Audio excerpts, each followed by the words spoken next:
Hello, my name is Jörg Krämer, coming from the TU Rhineland in Cologne, and I will explain you something about compliant items according to 61508.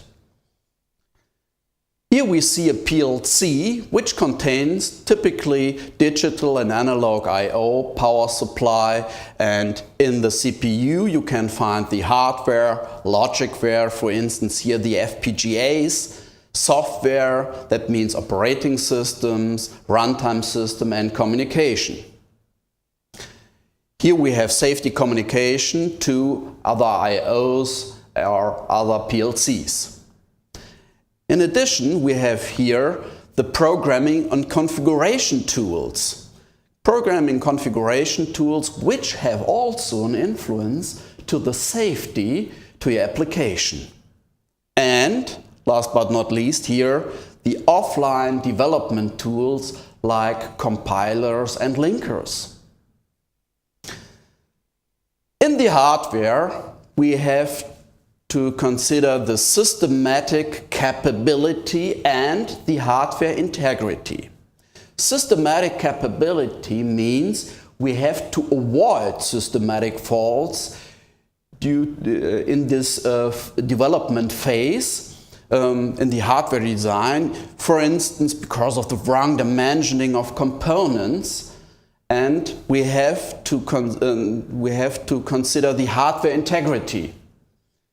The hardware integrity means we have to install in our hardware control random fault measures.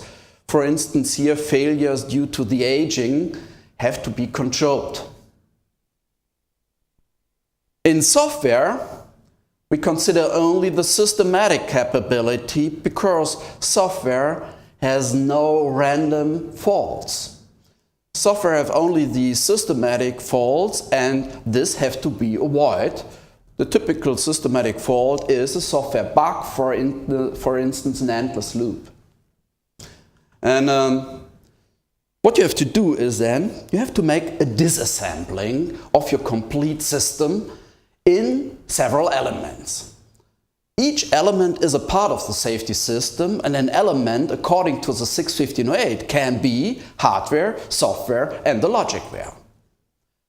Here the hardware, for instance, is microcontroller, memory, power supply and a relay, the FPGA.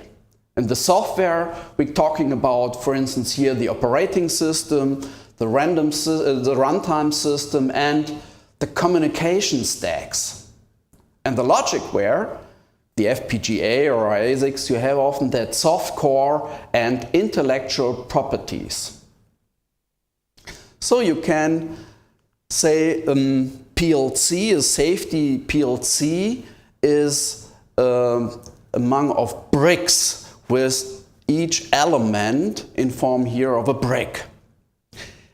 Here we see the biggest one is the operating system, which contains here the RAM diagnostic and the flash diagnostic, the safety communication here, offline development tools, the power supply, the runtime system and the microcontrollers. So each element must be assessed according to the IEC 61508.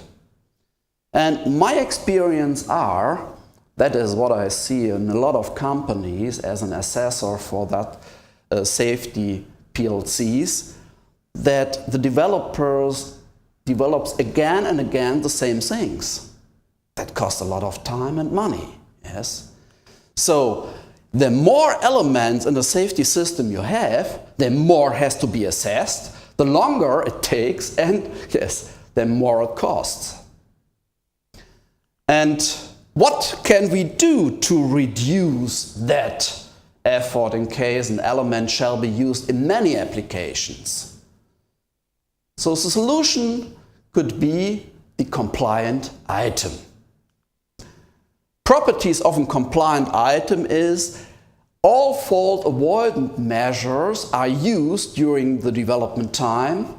We have measures to control the random failures directly included. Here, for instance, the flash diagnostic and the RAM diagnostic. Normally that compliant item is separated, certificated, and it has an own safety manual. In that own safety manual, you have to describe something about the functions, the identification, the instruction constraints, and the limitation on the use.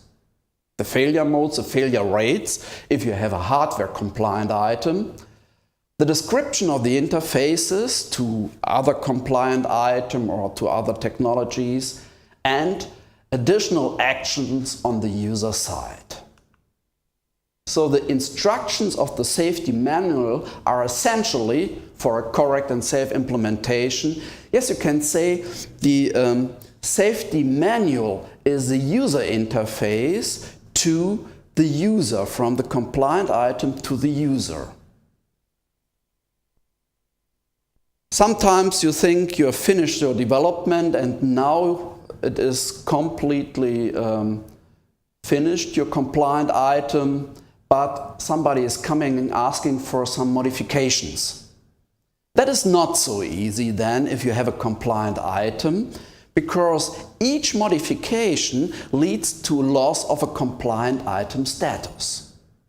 In case of a modification, you have to do then a recertification. You have to do an influence analysis, which influence that modification has to the safety function, and after that the recertification.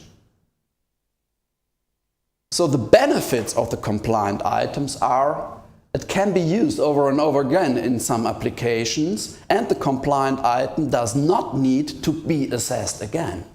That means you can save really time and money. The assessment is limited to the interface, to the application, and the observation of the instruction, constraints and limitation described in the safety manual. Yes, that is a necessary point. This safety manual you have to read and to understand if you want to use your compliant item.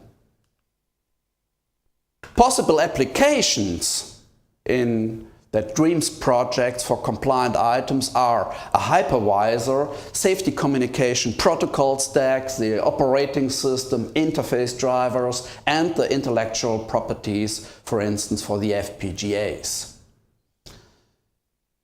In summary, we can say a compliant item is a pre-assessed element according to 61508.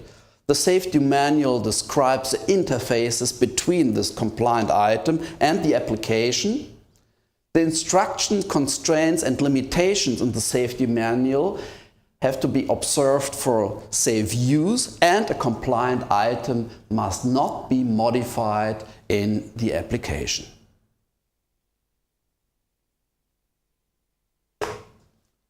Thank you for the attention, and perhaps see you later in the next presentation. Bye!